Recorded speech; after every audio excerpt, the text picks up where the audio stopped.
এই সুদ কত ডেঞ্জারাস গুনাহ। আপনারা একটু গভীরভাবে লক্ষ্য করেন, আমাদের সমাজে সুদখোর আছে না নাই? এ বাবা আছে না নাই? যদি আমার এই বয়ান আপনার কর্ণপথে প্রবেশ করে, লক্ষ্য করেন, লক্ষ্য করেন, সুদের 1 নম্বর কুফল বললাম, সুদখোরের প্রতি যুদ্ধ ঘোষণা করে কে? আরো জোরে বলেন কে? শুধু তাই নয়, তাই নয়, যে ব্যক্তি সুদখোর অবস্থায় মৃত্যুবরণ করবে, যার মৃত্যুটা সুদখোর অবস্থায় হবে, আমার আল্লাহ বলতেছে পবিত্র কোরআনুল কারীমের মধ্যে, ওই কিয়ামতের ময়দানে আমরা সবাই তো উঠব, কত মর্যাদার আসীনে আল্লাহ পাক আমাদেরকে সমাসীন করবেন। কিন্তু যারা সুদখোর আছে, যারা ঘুষখোর আছে, যারা সুদের সাথে জড়িত, আমার আল্লাহ তাদেরকে পাগল বেশে কিয়ামতের ময়দানে তুলবেন। জুড়ে বলেন নাউজুবিল্লাহ। তাহলে শুনেন, সুদ এটাকে আরবিতে বলা হয় রিবা। কি বাবা? রিবা। ফিল লুগাতে আজিয়াদা। সুদ শব্দের অর্থ হচ্ছে বৃদ্ধি পাওয়া। কি পাওয়া? আমি শাব্দিক অর্থ, পারিভাষিক অর্থ, তারপর এই সুদের ভয়াবহ পরিণতি আপনাদের সামনে তুলে ধরছি। সুদের শাব্দিক অর্থ হচ্ছে আজিয়াদা, বৃদ্ধি পাওয়া। কি পাওয়া? পরিভাষায় সুদ বলা হয়, জামিউস সগীর কিতাবের মধ্যে আসছে যে কুল্লু কারদিন ইয়াজুরু নাফআন ফাহুয়া রিবা। লক্ষ্য করেন, কুল্লু কারদিন, প্রত্যেক এমন ঋণ, ইয়াজুরু নাফআন, যেটা আপনাকে নফার দিকে নিয়ে যায়, যেটা থেকে আপনি উপকার আশা করেন, সেটাকে বলা হয় সুদ। সেটাকে বলা হয়, যেমন আমি আপনাদেরকে যদি মেসাল দেই, আমি আপনাকে 30 টাকা দিলাম। কয় টাকা? একটু লক্ষ্য করেন সবাই, আলোচনা কিন্তু কঠিন, একটু বুঝতে হবে, এটাকে একটা ক্লাস মনে করবেন। যে আমি আপনাকে 30 টাকা দিলাম। কয় টাকা? আচ্ছা 50 টাকাই দিলাম। আমি আপনাকে 50 টাকা দিলাম 1 সপ্তাহের জন্য। এখন আমি বললাম 1 সপ্তাহ পর আপনি যখন আমাকে এই 50 টাকা দিবেন, আমি যখন আপনার থেকে 50 টাকা ফেরত নিতে আসব, আমাকে 50 টাকা দিতে পারবেন না, আমাকে 55 টাকা দিতে হবে। কয় টাকা? এই যে শর্ত লাগাই দিলেন, এই যে শর্তটা লাগাই দিলেন বৃদ্ধির, মোটামুটি এটাকেই বলা হয় বাবা সুদ। জুড়ে বলেন নাউজুবিল্লাহ। সাপোজ আপনার থেকে কেউ একজন লবণ নিল 1 কেজি, এখন আপনি আবার তাকে ফেরত দিবেন, বললেন যে আমি তোমার বিপদের সময় তোমাকে সাহায্য করেছি, এখন তুমি আমাকে 1 কেজি দিলে হবে না, তুমি আমাকে 1 কেজি থেকে একটু বাড়িয়ে দিতে হবে। এই যে বাড়ানো যেটা, ওইটাকে বলা হয় সুদ। জুড়ে বলেন নাউজুবিল্লাহ। কেউ 50,000 টাকা, একজন মানুষ খুব অসহায় অবস্থায় পড়েছে, তার 50,000 টাকা দরকার। এখন গ্রামের একজন গণ্যমান্য ব্যক্তি যার কাছে টাকা পয়সা আছে, তার কাছে গেছে, বলে যে আমাকে আপনি 50,000 টাকা দেন। তো উনি বলছে, হ্যাঁ আমি তোমাকে 50,000 টাকা দিব, ঠিক আছে, তবে তুমি যখন আমাকে ফেরত দিবা তখন তুমি আমাকে 52,000 টাকা ফেরত দিতে হবে। জোরে বলেন নাউজুবিল্লাহ। এই যে বৃদ্ধি যেটা করে দিয়েছে, এটাকেই বলা হয় সুদ। জোরে বলেন নাউজুবিল্লাহ। আমাদের সমাজে এরকম সুদখোর আছে না নাই? আরো জোরে বলেন আছে না নাই? আমি জানি, আমি আলোচনাটা যখন করব, অন্যান্য আলোচনা করলে আপনাদের থেকে আমি যেভাবে রেসপন্স পাবো, আমি হয়তো এরকম রেসপন্স পাবো না, সেটা আমি জানি। এরপরেও আমি চেষ্টা করব কোরআন এবং হাদিস থেকে আপনাদেরকে বিষয়টা বোঝানোর জন্য। তো সুদ জিনিসটা কি, খুব সংক্ষেপে আপনারা মোটামুটি বুঝতে পারছেন? এবার আসেন, যারা সুদের কারবারি করে সমাজে আছে না নাই? আরো জোরে আছে না নাই? যারা সুদের কারবারি করে তাদের বিরুদ্ধে যুদ্ধ ঘোষণা করেন আমার আল্লাহ এবং তার পেয়ারা হাবিব। জোরে বলেন নাউজুবিল্লাহ। আমি একটা একটা করে সুদের যে কুফল, আমি এগুলো নোট করে নিচ্ছি, একটা একটা করে বলি। আচ্ছা, আপনাদের এই চন্দনাশের জমিনে আমার আল্লাহ এবং রসুলের সাথে যুদ্ধ করবে এরকম মানুষ আছে? এ বাবা আছে? আছে বলতেছেন নাই, কিন্তু আপনি যখন সুদ খাবেন, আল্লাহর কোরআন বলছে আপনি আল্লাহ এবং রসুলের সাথে যুদ্ধ করছেন। জোরে বলেন নাউজুবিল্লাহ। কোনো বান্দা আল্লাহ এবং রসুলের সাথে যুদ্ধ করে টিকে থাকতে পারবে? তার ধ্বংস অনিবার্য। কথা বলেন ঠিক কিনা? এবার আমার সাথে সাথে একটু করে কোরআনে কারিমের আয়াত তেলাওয়াত করেন। পবিত্র কোরআন সূরা বাকারা আয়াত নাম্বার 278 এবং 79। আমার সাথে সাথে সবাই পড়েন, ইয়া আইয়ুহাল্লাযীনা আমানু ইত্তাকুল্লাহা ওয়া যারু মা বাকিয়া মিনার রিবা ইন কুনতুম মুমিনিন ফাইন লাম তাফআলু ফাআযানু বিহারবিন মিনাল্লাহি ওয়া রাসূলিহি। জোরে পড়েন আল্লাহু আকবার। আপনাদের কষ্ট হয়েছে? কষ্ট হলেও কষ্ট আছে না নাই? কোরআন থেকে পড়বেন এক হরফ, লাম ও কানের খোদা আপনার আমলনামার মধ্যে দিয়ে দিবে 10 নেকি। সুবহানাল্লাহ নাই রে, কয় নাকি বাবা? আজকে তো এই রমজানে যে কোরআনটা একটু হাতে নেই, তারপরে কোরআনকে ধরার আমাদের আর সময় হয় না। ঘরের প্রতিটা আসবাবপত্র আমরা মুছি, কিন্তু লৌহে মাহফুজের কোরআনটাকে ধরার আমার সময় হয় না। কথা বলেন ঠিকই না? অথচ আমার নবী বলছেন, মান কারাআ হারফাম মিন কিতাবিল্লাহি ফালাহু বিহি হাসানা ওয়াল হাসানাতু বিআশরি আমসালিহা। নবী বলছেন, আল্লাহর লৌহে মাহফুজের কোরআন থেকে আমার কোন উম্মত যদি জাস্ট একটা হরফ তেলাওয়াত করে, রাব্বে কারীম তার আমলনামার মধ্যে 10টা নেকি দান করে। নবী বলছেন, লা আকুলু আলিফ লাম মিম হারফ বাল আলিফুন হারফুন লামুন হারফুন মিমুন হারফুন। আমার নবী বলছেন, আমি বলছি না আলিফ লাম মিম পুরাটা মিলে একটা হরফ, বরং আলিফ একটা হরফ, লাম একটা হরফ, মিম একটা হরফ। কি মানে? আপনি বান্দা যখন চন্দনাশের জমিনে বসে জাস্ট আলিফ লাম মিম তেলাওয়াত করবেন, লাম ও কানের খোদা আপনার আমলনামার মধ্যে 30টা নেকি দিয়ে দিবেন। তাহলে কোরআনে কারীম পড়ার দরকার আছে না নাই? আরো জোরে বলেন, আছে না নাই? আমার 2 নাম্বার নসিহত বাবা এটা নেন। আমি প্রথমে আলহামদুলিল্লাহর কথা বলেছি। 2 নাম্বার, আপনারা অবশ্যই প্রতিদিন কমসে কম একটা পৃষ্ঠা কোরআনে পাক তেলাওয়াত করতে পারবেন তো? ইনশাআল্লাহ পারবেন। আজকে আমার যুবক ভাইরা যখন ফ্রাস্ট্রেশনে ভোগে, তখন যুবক ভাইরা অতীতের গান শোনে, আছে না নাই? আছে না নাই? তখন কি হয়, এই গানগুলো যখন শুনে তখন তাদের ফ্রাস্ট্রেশন লেভেল আরো বেশি গ্রো আপ হয়ে যায়। কিন্তু আমি বলি, যুবক ভাই, আপনি যখন হতাশায় থাকবেন আপনি গান শুনিয়েন না, আপনি আপনার কানের সামনে সূরা রহমানটা বাজিয়ে দেন। আপনার হতাশা কিভাবে দূর হয়ে যাবে আপনি বান্দা সেটা কল্পনাও করতে পারবেন না। জোরে বলেন। কারণ কোরআন যখন পড়বেন আপনার অন্তরটাকে শীতল করে দিবে একজন। একটু জবান ছেড়ে বলেন, তিনি কে? আরো জোরে বলেন, তিনি কে? আল্লাহ বলছেন, ওয়া ইযা তুলিয়াত আলাইহিম আয়াতুহু যাদাতহুম ঈমানা। আল্লাহ বলছেন, বান্দা আজকে কোরআন তো পড়স না, কোরআন তো পড়স না, কিন্তু আমি আল্লাহ বলে দিচ্ছি, আমার লৌহে মাহফুজের কোরআন থেকে যখন তোরা তেলাওয়াত করবি, তোদের অন্তরটাকে আমি রাব্বে কারীম আমার প্রেমে দিওয়ানা বানিয়ে দিব। তাহলে কোরআন পড়তে পারবেন ইনশাআল্লাহ। আল্লাহ আমাদেরকে আমল করার তৌফিক দান করুক, সকলে পড়েন আমিন। তাইলে বাবা দেখেন রে আমার চন্দনাশের বাবা জিরা রে, ও আমার বাবা জিরা, লক্ষ্য করেন আজকে আমাদের সমাজে এমন মানুষ আছে যারা সুদের ব্যবসা করেন, যারা সুদের সাথে জড়িত।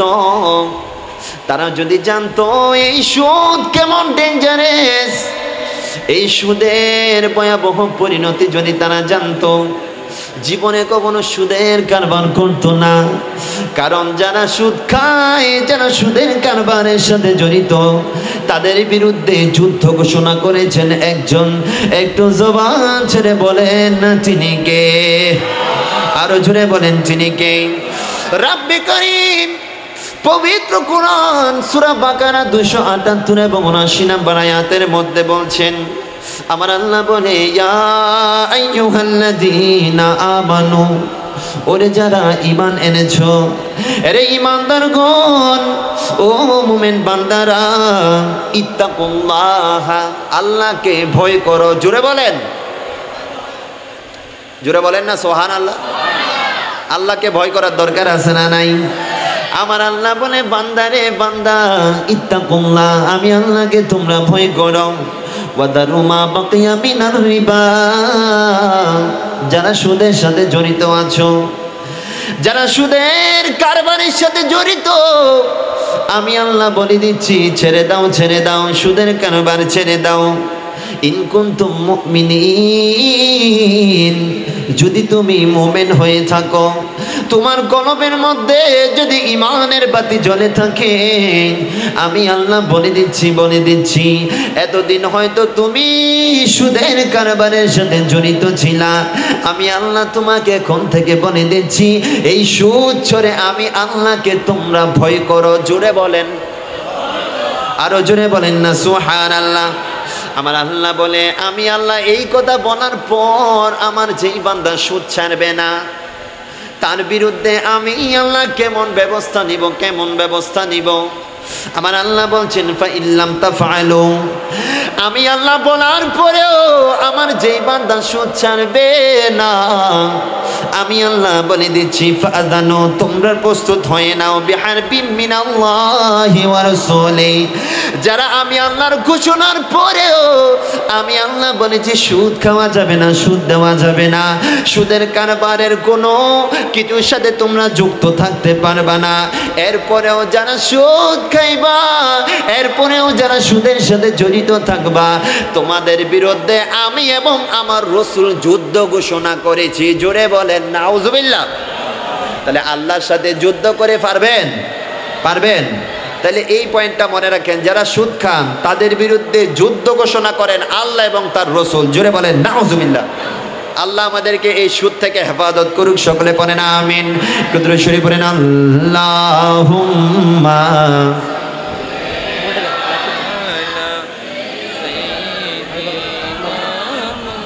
এই সুদ কত ডেঞ্জারাস গুনাহ আপনারা একটু গভীরভাবে লক্ষ্য করেন। আমাদের সমাজে সুদখোর আছে না নাই? এ বাবা আছে না নাই? যদি আমার এই বয়ান আপনার কর্ণপথে প্রবেশ করে, লক্ষ্য করেন সুদের এক নাম্বার কুফল বললাম, সুদখোরের প্রতি যুদ্ধ ঘোষণা করে কে? আরো জোরে বলেন কে? শুধু তাই নয়, যে ব্যক্তি সুদখোর অবস্থায় মৃত্যুবরণ করবে, যার মৃত্যুটা সুদখোর অবস্থায় হবে, আমার আল্লাহ বলতেছে পবিত্র কোরআনুল কারীমের মধ্যে, ওই কিয়ামতের ময়দানে আমরা সবাই তো উঠব, কত মর্যাদার আসীনে আল্লাহ পাক আমাদেরকে সমাসীন করবেন। কিন্তু যারা সুদখোর আছে, যারা ঘুষখোর আছে, যারা সুদের সাথে জড়িত, আমার আল্লাহ তাদেরকে পাগল বেশে কিয়ামতের ময়দানে তুলবেন। জুড়ে বলেন নাউজুবিল্লাহ। আরো জোরে বলেন নাউজুবিল্লাহ। পাগল হয়ে আমরা কেউ উঠতে চাই? এ বাবা চাই? পাগলের কোনো দাম আছে? পাগলকে কত নেগলেক্ট আমরা করি দুনিয়ার জমিনে যখন কেউ পাগল হয়ে যায়। কিন্তু কিয়ামত দিবসে যদি পাগল হয়ে যান আপনার অবস্থাটা কেমন হবে? তা আল্লাহর কোরআন বলছে যারা দুনিয়ার জমিনে সুদখোর অবস্থায় মৃত্যুবরণ করবে, লামকানের খোদা যখন তাকে কিয়ামত দিবসে তুলবে, পাগল অবস্থায় তুলবে। জোরে বলেন নাউজুবিল্লাহ। আরো জোরে বলেন নাউজুবিল্লাহ। দেখেন লক্ষ্য করেন, আমার আল্লাহ বলছেন আল্লাযীনা ইয়াকুলুনার রিবা লা ইয়াকুমুনা ইল্লা কামা ইয়াকুমুল্লাযী ইয়াতাখাব্বাতুহুশ শাইতানু মিনাল মাসসি যালিকা বিআন্নাহুম ক্বালু ইন্নামাল বাইউ মিসলুর রিবা। জোরে পড়েন আল্লাহু আকবার। আরো জোরে পড়েন আল্লাহু আকবার। আমার আল্লাহ বলছেন আল্লাযীনা ইয়াকুলুনার রিবা, আমার আল্লাহ বলছে যারা সুদ খাবে, যারা সুদ খাবে, লা ইয়াকুমুনা, তারা দণ্ডায়মান হবে না, ইল্লা, তবে হবে, কামা ইয়াকুমু, যেমনি ভাবে দাঁড়াবে, আল্লাযী ইয়াতাখাব্বাতুহুশ শাইতানু মিনাল মাসসি, শয়তান স্পর্শ করার মাধ্যমে যাদেরকে পাগল বানাই দিছে। জোরে বলেন নাউজুবিল্লাহ। শয়তান স্পর্শ করার মাধ্যমে যাদেরকে পাগল বানাই দিছে, এরকম পাগল হয়ে সুদখোররা কিয়ামতের ময়দানে উঠবে। জোরে বলেন নাউজুবিল্লাহ। তাহলে আমরা কি পাগল হয়ে উঠতে চাই? এ বাবা পাগল হয়ে উঠতে চাই? আল্লাহ বলছে যারা সুদের কারবারের সাথে যারা জড়িত তাদেরকে লামকানের খোদা কাল কিয়ামতের ময়দানে তুলবেন পাগল অবস্থায়। কি অবস্থায়? তাহলে আমরা যারা পাগল অবস্থায় উঠতে চাই না, আমাদের সুদ ছাড়ার দরকার আছে না নাই? আরো জোরে বলেন আছে না নাই? আল্লাহ আমাদের সবাইকে হেফাজত করুক, সকলে পড়েন আমিন। একটু দরুদ শরীফ পড়েন সালাতুন ইয়া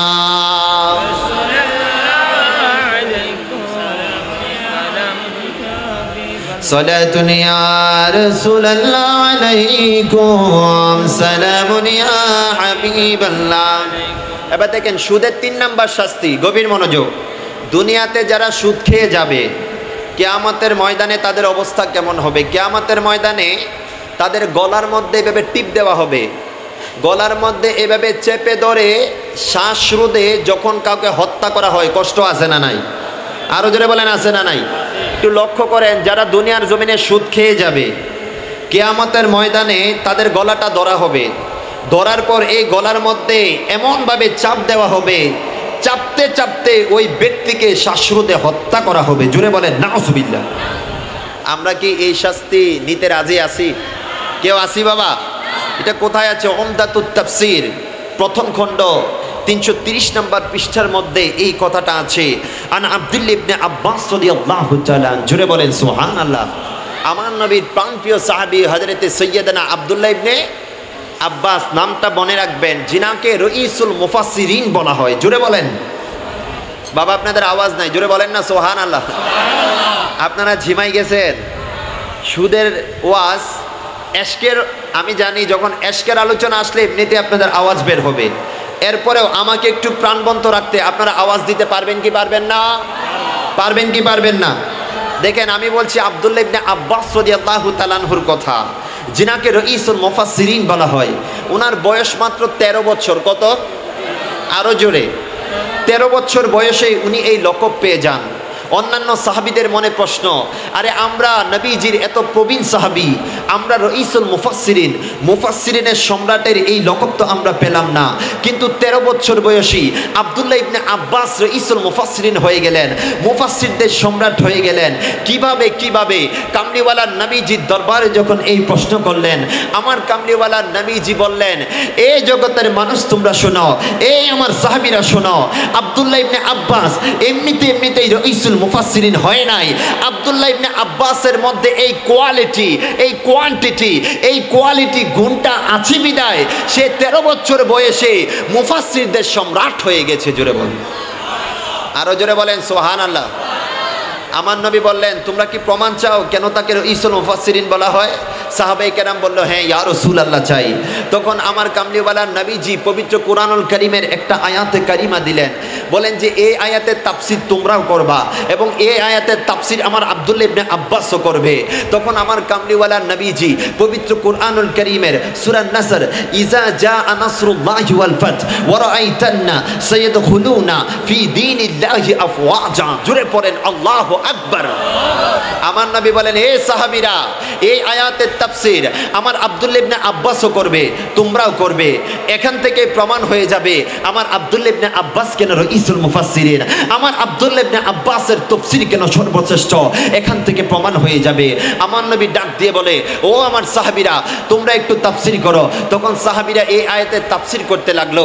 এই আয়াতের অর্থ হচ্ছে, ইজা জাআ, যখন আসবে, নাসরুল্লাহে, আল্লাহর সাহায্য, ওয়াল ফাত, এবং বিজয়, ওয়া রাআইতান্না, ইয়া রাসূলুল্লাহ আপনি দেখবেন, আর নাসা, মানুষদেরকে, সায়াদখুলুনা ফি দীনিল্লাহি, তারা ধর্মের মাঝে প্রবেশ করছে, আফওয়াজা, দলে দলে। জোরে পড়েন সুবহানাল্লাহ। এই আয়াতের অর্থ হচ্ছে, যখন বিজয় আসবে, যখন সাহায্য আসবে, নবীজি আপনি দেখবেন আপনার উম্মতরা দলে দলে ইসলামের মধ্যে প্রবেশ করছে। আমার নবী বলে, হ্যাঁ এই আয়াতের তাফসীর করো। তখন সমস্ত সাহাবায়ে কেরাম তাফসীর করলো। হ্যাঁ, এই আয়াতের তাফসীর হচ্ছে এরকম যে নিশ্চয়ই ইসলামের ঢঙ্কা শুধু মক্কা এবং মদিনার জমিনে থাকবে না, বিশ্বের যেই প্রান্তে মুসলমান আছে ওই প্রান্তে ইসলামের বিজয় ডঙ্কা বেজে যাবে। জোরে বলেন সুবহানাল্লাহ। অর্থাৎ ইসলামের এন্তেশার, ইসলামের বিস্তৃতি, ইসলামের বিজয় শুধু সেই আরব কান্ট্রিতে থাকবে না, বিশ্বের প্রত্যন্ত অঞ্চলে ইসলাম পৌঁছে যাবে। সমস্ত সাহাবায়ে কেরাম এই হিসেবে তাফসীর করলেন।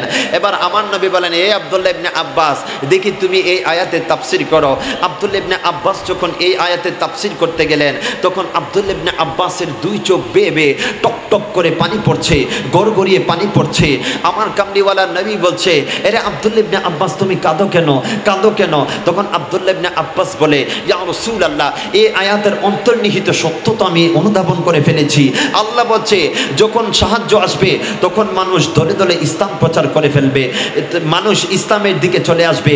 ইয়া রাসূলুল্লাহ, এটার অর্থ হচ্ছে রাব্বে কারীম যেই মিশন নিয়ে আপনাকে দুনিয়ার জমিনে তাশরীফ করেছিলেন, রাব্বে কারীম যেই ওয়াহদানিয়ত এবং রিসালাতের বাণী নিয়ে আপনাকে দুনিয়ার জমিনে আল্লাহ পাঠিয়েছিলেন, সেই কাজ আপনার শেষ হয়ে গেছে।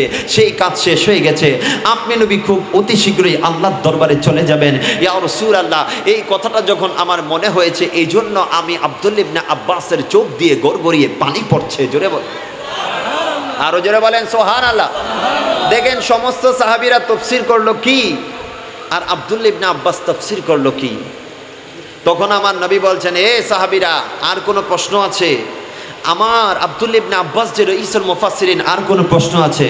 বলে, না না, মেনে নিলাম আপনার এই আব্দুল্লাহ ইবনে আব্বাসই হচ্ছে রঈসুল মুফাসসিরিন। জোরে বলেন, আরো জোরে বলেন সুবহানাল্লাহ। এই আব্দুল্লাহ ইবনে আব্বাস রাদিয়াল্লাহু তাআলা আনহু থেকে বর্ণিত, তিনি বলেন, আমি বলছিলাম যারা সুদ খায়, যারা সুদের সাথে জড়িত, ওই কিয়ামতের ময়দানে তাদের গলাগুলো এমন ভাবে চাপ দেওয়া হবে যে সুদের টাকা এই গলার মধ্যে ঢুকাইছে বাবা, ওই কিয়ামতের ময়দানে এই সুদখোরের গলার মধ্যে এমন ভাবে চাপ দেওয়া হবে। আমার আব্দুল্লাহ ইবনে আব্বাস বলে, আকিলুর রিবা, সুদখোর ব্যক্তি, ইউবাসু ইয়াউমাল কিয়ামা, ওই কিয়ামতের ময়দানে ওই সুদখোর ব্যক্তিকে তোলা হবে মাজনুনান, পাগল করে। জোরে বলেন নাউজুবিল্লাহ। পাগল করে, ইখনাক, এবং ওই সুদখোরের গলার মধ্যে চাপ দেওয়া হবে, চাপ দেওয়া হবে। চাপ দিতে দিতে পাগল বানাইয়া বানাইয়া এই সুদখোরকে রাব্বে কারীম কিয়ামতের ময়দানে তুলবে। জোরে বলেন নাউজুবিল্লাহ, আরো জোরে বলেন নাউজুবিল্লাহ। তাহলে আমরা কি এভাবে, আমরা তাইলে এরকম সুদখোর হতে চাই? এ বাবা চাই? শুধু তাই নয়, তাই নয়, যারা সুদখোর আছে, কোনো সমাজে যদি কোনো সুদখোর থাকে, লক্ষ্য করেন আজকে আমাদের সমাজে ভালো খারাপের মিশ্রণ আছে না নাই? আরো জোরে বলেন আছে না নাই? সমাজে কত আল্লাহওয়ালা মানুষ আছে, আল্লাহর ওলি কত মানুষ আছে, কিন্তু দেখা যায় এরপরে ওই সমাজের মধ্যে আল্লাহর গজব আসে কি আসে না? আসে কি না বাবা? কাদের জন্য আসে? আপনি একটু লক্ষ্য করলে দেখবেন, এই যে যারা সুদখোর আছে, কোন সমাজের মধ্যে যদি কোনো জেনাখোর থাকে, যদি কোনো সুদখোর থাকে, এই সুদখোরের কারণে রাব্বে কারীম ওই সমাজকে অন্ধকার করে দেন, ওই সমাজের উপর আল্লাহ আযাব গজব নাজিল করেন। জুড়ে বলেন নাউজুবিল্লাহ। আমি যারা সুদখোর, যারা এই ব্যবসাটার সাথে যারা জড়িত আছেন, তাদের কদমে হাত রেখে বলি, আপনি কার জন্য আজকে সুদ খাচ্ছেন? আপনি বলবেন আমার পরিবারকে স্টাবলিশ করার জন্য আমি সুদ খাচ্ছি। বাবা, আপনি এখানে পরিবারকে স্টাবলিশ করছেন, কখন আজরাইল এসে আপনার জানটা ধরে টান মারবে আমরা কেউ গ্যারান্টি দিতে পারবো? এ বাবা পারবো? আজকে যে মাহফিল থেকে উঠে যেতে পারবো এই গ্যারান্টি কারোর আছে? তো যারা সুদের সাথে জড়িত, এই সুদ নিয়ে যদি মৃত্যুবরণ করেন, আপনি সুদের কারবার কেন করছেন? পরিবারের জন্যই তো। কথা বলেন ঠিকই না? আরো জোরে বলেন ঠিকই না? না, আপনি মরেন, আপনি যদি কালকে মারা যান, এই পরিবার হয়তো সর্বোচ্চ 1 দিন 2 দিন 3 দিন আপনাকে স্মরণ করবে। কথা কন ঠিকই না? কিন্তু দেখা যাবে এরপরে তাদের কোনো স্মরণ নাই। আজকে কত মানুষ আসলো গেল, আজকে 10 তলা 20 তলা বিল্ডিং পরে থাকলো, কিন্তু সেই সুদখোর আজকে কবরের নিচে চলে গেছে। কথা কন ঠিকই না? এই সুদের টাকা দিয়ে যে সে বিল্ডিংগুলা বানাইছে, এই বিল্ডিং তাকে কোনো ফায়দা দিবে? আজকে যারা সুদের সাথে জড়িত, যাদের বাবা সুদের সাথে জড়িত, অনেক সন্তানরা হয়তো জানেন কেন করে তারা সুদের ব্যবসা। একটাই কারণ, তার পরিবারটা যেন ভালো থাকে, বছরে বছরে যেন তার বিবিকে নতুন নতুন কাপড় কিনে দিতে পারে, তার ছেলেটাকে যেন 6-7টা ড্রেস কিনে দিতে পারে, চাহিদা যেন পূরণ করতে পারে। এই কারণে অনেক বাবা সুদ খায়। আছে না নাই? আরো জোরে বলেন আছে না নাই? পরিবারের অভাবের তাড়নায় অনেকে সুদ খায়। তো আমার যারা যুবক ভাইরা আছেন, আমার পর্দার আড়ালে যে সকল মা বোনরা আমার তকরির শুনছেন, আপনারা একটু আপনার স্বামীকে, যারা এই ব্যবসার সাথে জড়িত, বলবেন আমাকে আপনি বছরে 6-7টা শাড়ি কিনে দেওয়ার দরকার নাই, আমাকে আপনি বছরে একটা শাড়ি কিনে দেন, এরপরে আপনি সুদের কাছে যাইয়েন না। বলতে পারবেন কি পারবেন না? যারা আমার যুবক ভাইরা আছেন, বলবেন দরকার হয় আমি পুরো বছরে ঈদের সময় একটা প্যান্ট নিব, কিন্তু আব্বা এরপরেও আপনি সুদের সাথে জড়িত থাকবেন না। কথা বলেন ঠিকই না? পারবেন তো ইনশাল্লাহ? কারণ এই সুদখোর যদি কোনো সমাজের মধ্যে থাকে, একটা সমাজে অনেক ভালো মানুষ আছে, কিন্তু কোনো এক সুদখোর যদি এই সমাজের মধ্যে থাকে, ওই সুদখোরের জন্য আল্লাহ পাক রব্বুল আলামিন ওই সমাজটাকে অন্ধকার করে দেন। জুড়ে বলেন নাউজুবিল্লাহ। আজকে কিন্তু সমাজের চিহ্নিত সুদখোরকে আমরা চিনি না, চিনি কি না? আমরা চিনি কি চিনি না? আপনারা চিনেন না, জানেন, কিন্তু এরপরেও দেখবেন সুদখোরকে আপনারা সম্মানের আসনে অধিষ্ঠিত করেন। সুদখোর সারা বছর সে সুদের সাথে জড়িত, আপনাকে 2-4টা মাহফিলের টাকা দিয়েছে বিদায় আপনি তাকে স্টেজের মধ্যে বসায় রাখে, এরকম আছে না নাই? আছে কি না? আজকে সমাজপতি বানায় রাখে। আমি জানি সে একদম চিহ্নিত সুদখোর, এরপরেও আমরা তার প্রশংসা করি কি করি না? তাকে অনেক বড় দানবীর বানাই ফেলি, অথচ আমরা জানি না এই দানবীরের কারণেই আমার গোটা সমাজটা নষ্ট হয়ে যাচ্ছে, গোটা সমাজের উপর আল্লাহ আযাব দিয়ে দিচ্ছে। আল্লাহ পাক আমাদেরকে হেফাজত করুক, সকলে পড়েন আমিন। তাহলে যেটা বলছি এটা হচ্ছে তারগীব ওয়া তারহিব, 3য় খণ্ড 59 পৃষ্ঠার মধ্যে আছে। আন আব্দুল্লাহ ইবনে আব্বাস রাদিয়াল্লাহু তাআলা ক্বালা রাসূলুল্লাহ, সকলে পড়েন সাল্লাল্লাহু। আমার নবীর নাম আসলে দুরূদ মুস্তাফা পড়ার দরকার আছে না নাই? আরো জোরে বলেন আছে না নাই? আপনারা পড়েন, দেখেন আপনারা কি নবীর দরবারে কৃপণ হইতে চান? না বাবা, আমার নবী বলে আমার নাম উচ্চারণ হইল কিন্তু দুরূদ শরীফ পড়লো না, তার থেকে কিপটা মানুষ দুনিয়াতে আর কেউ নাই। জোরে বলেন নাউজুবিল্লাহ। তাহলে আমরা নবীর নাম আসলে সবসময় দুরূদ মুস্তাফা পড়বো কি পড়বো না? পড়তে পারবো তো ইনশাআল্লাহ। তাহলে বলেন ক্বালা রাসূলুল্লাহি সাল্লাল্লাহু, আরো জোরে সাল্লাল্লাহু আলাইহি ওয়াসাল্লামা। আমার নবী বলছেন, দেখেন আমার নবী কি বলছেন, ইযা যাহারা জিনা ওয়ার রিবা, গভীর মনোযোগ, ইযা যাহারা জিনা ওয়ার রিবা কদ আহাল্লু বিআনফুসিহিম আযাবাল্লাহ। জোরে বলেন নাউজুবিল্লাহ। দেখেন আমার নবী বলছেন ইযা যাহারা জিনা ওয়ার রিবা, যখন কোন সমাজের মধ্যে জেনা বৃদ্ধি পেয়ে যায়, প্রকাশ্যে যখন জেনা হয়, আছে না নাই? আরো জোরে বলেন আছে না নাই? আমার যুবক ভাইয়েরা আপনাদেরকে একটা নসিহত করে যাই, 2টা জিনিসের জিম্মাদারি করবেন, আপনার জান্নাতে যাওয়ার জিম্মাদার আমার নবীজি নিয়ে নিবেন। আরো জোরে বলেন সুবহানাল্লাহ। 2টা জিনিস, কয়টা জিনিস? আমার নবী বলছেন মান ইয়াজমানলি মা বাইনা লিহইয়াইহি ওয়া মা বাইনা রিজলাইহি আযমান লাহুল জান্নাহ। আমার নবী বলছেন আমার কোন উম্মত যদি আমি নবীর খাতিরে 2টা জিনিসের জিম্মাদার হয়ে যায়, আমি নবী তার জন্য জান্নাতের জিম্মাদার হয়ে যাব। 2টা জিনিস, মা বাইনা লিহইয়াইহি, আপনার 2 চোয়ালের মধ্যবর্তী যে জিহ্বা আছে। আচ্ছা আজকে আমাদের যে বালা মুসিবত সব তো এই জিহ্বার কারণে, কথা কোন ঠিক না? যে মানুষ কথা বলতে পারে না এই মানুষের কোনো মুসিবত আসেনি। ইন্নাল বালাআ মুআক্কালুন বিল মানাতিক, একটা কায়দা আছে, ইন্নাল বালাআ মুআক্কালুন বিল মানাতিক, যে কথাই মানুষের বিপদ ডেকে আনে। তা আল্লাহ দেখবেন অনেক মানুষকে আল্লাহ জবান দেয় নাই, কিন্তু আমরা আল্লাহর কাছে হয়তো কি এমন ভালো কাজ করেছি আল্লাহ জানে, আল্লাহ কত বেশি ইহসান করেছেন, কথা বলার জন্য রব্বে কারীম আমাদেরকে জবান দিয়েছেন। জোরে বলেন আলহামদুলিল্লাহ। যাদের এই জবান নাই তাদেরকে জিজ্ঞেস করেন এই জবানের মূল্য বাবা কতটুকু। আপনি লাখ লাখ কোটি কোটি টাকা দিয়ে এই জবানের মূল্য পরিশোধ করতে পারবেন, কিন্তু দেখা যায় এই জবান আজকে আমরা গীবতের মধ্যে কাটাই। কথা কোন ঠিক কিনা? গীবত আছে না নাই? 3-4-5 জন যখন একসাথে হই তখন গীবত আমরা করি কি করি না? আহা, আমার নবী যখন মেরাজে যাচ্ছেন, আসছে যেহেতু প্রসঙ্গ একটু করে বলে দেই, নবী যখন মেরাজে যাচ্ছেন, নবী দেখে এক প্রকারের লোক, তাদের নখগুলা তামার তৈরি। কিসের তৈরি? আমাদের মতো সফট না বাবা, তামার তৈরি। আমার নবী দেখছেন এক প্রকারের লোক যাদের নখগুলা তামার তৈরি, তাদের নখগুলা খুব বেশি ধারালো, তারা এই নখগুলা দিয়ে তাদের শরীরের যেই গোশত আছে এই গোশতগুলাকে এমনভাবে আঁচড়াচ্ছে সেখান থেকে রক্ত বের হচ্ছে। জোরে বলেন নাউজুবিল্লাহ। আরো জোরে বলেন নাউজুবিল্লাহ। আমার নবী ডাক দিয়ে বলে জিবরাইল এরা কারা রে? তখন জিবরাইল বলে ইয়া রাসূলুল্লাহ, তারা হচ্ছে আপনার উম্মতের এমন সমস্ত মানুষ যারা গীবত করত। জোরে বলেন নাউজুবিল্লাহ। তাহলে আমরা গীবত করি কি করি না? গীবত থেকে বেঁচে থাকার দরকার আছে না নাই? আরো জোরে বলেন আছে না নাই? আল্লাহ আমাদেরকে হেফাজত করুক, সকলে বলেন আমিন।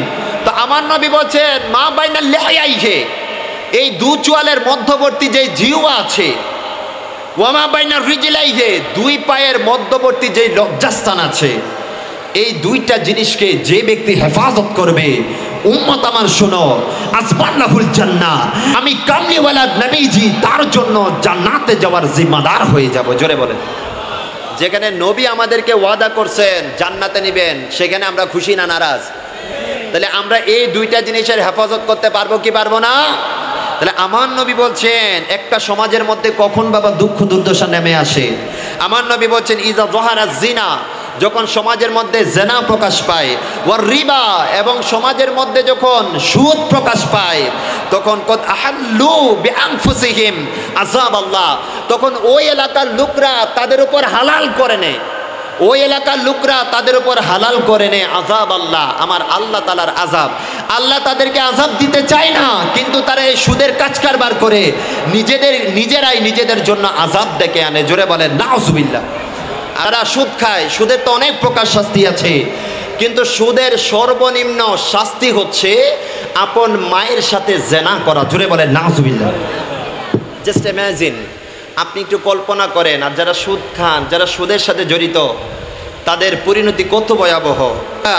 ইবনে মাজাহ শরীফের মধ্যে আছে, আমি হাদিস তেলাওয়াত করে অর্থ করছি।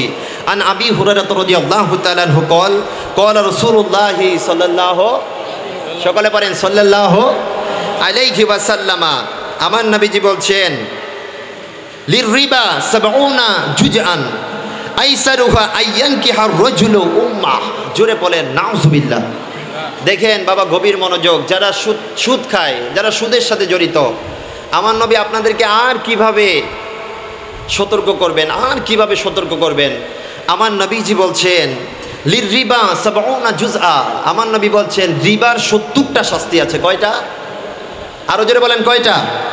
রিবার 70টা শাস্তি আছে। আইসারুহা, এই 70টা শাস্তির মধ্যে সবচাইতে সর্বনিম্ন শাস্তি হচ্ছে আইয়ানকিহার রাজুলু, কোনো একটা মানুষ নেকা করা, বিবাহ করা, উম্মাহ, তার আপন মাকে। জোরে বলেন নাউজুবিল্লাহ। লক্ষ্য করেন, আমার নবী বলে রিবার সর্বনিম্ন শাস্তি হচ্ছে কোনো মানুষ তার মাকে বিবাহ করে, তার সাথে জেনা করা। আপনারা এটা করবেন তো দূরের কথা, এটা কখনো আমরা কল্পনাতেও আনতে পারি? এ বাবা পারি। কিন্তু যারা সুদ খায় তাদের সর্বনিম্ন শাস্তি হচ্ছে এইটা।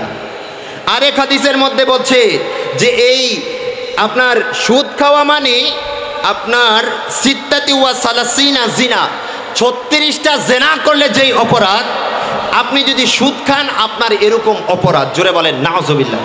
তো আপনি 36 বার জেনা করেছেন, এই 36 বার জেনা করলে আপনার যেই অপরাধ, আপনি যদি সুদ খান আপনার সেই অপরাধ।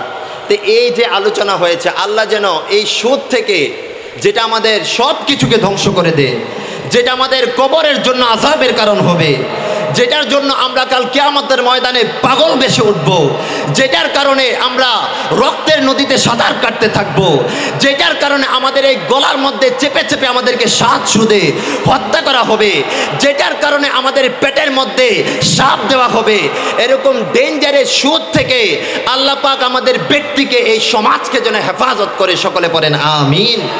আল্লাহ পাক রব্বুল আলামিন আজকের ইন্তজামকে কবুল আর মঞ্জুর করুক। সকলে পড়েন আমিন। আমাকে নবীজির শ্রেষ্ঠত্ব নিয়ে বলার জন্য বলা হয়েছে, আমি ওয়াজের ফাঁকে ফাঁকে কিছুটা বলার চেষ্টা করেছি, যতটুকু হয়েছে আল্লাহ যেন ভুল প্রান্তি ক্ষমা করে। আমার মদিনাওয়ালা নবীজির উসিলায় এই যে বয়ান যেটা হয়েছে, এটা যেন আল্লাহ কবুল করে আমাদের প্রত্যেকের জন্য যেন নাজাতের ওসিলা বানিয়ে দেয়। সকলে পড়েন আমিন। ওয়া আখির দাওয়ানা আনিল হামদুলিল্লাহি রাব্বিল আলামিন। ওয়াসসালামু আলাইকুম ওয়া রাহমাতুল্লাহ।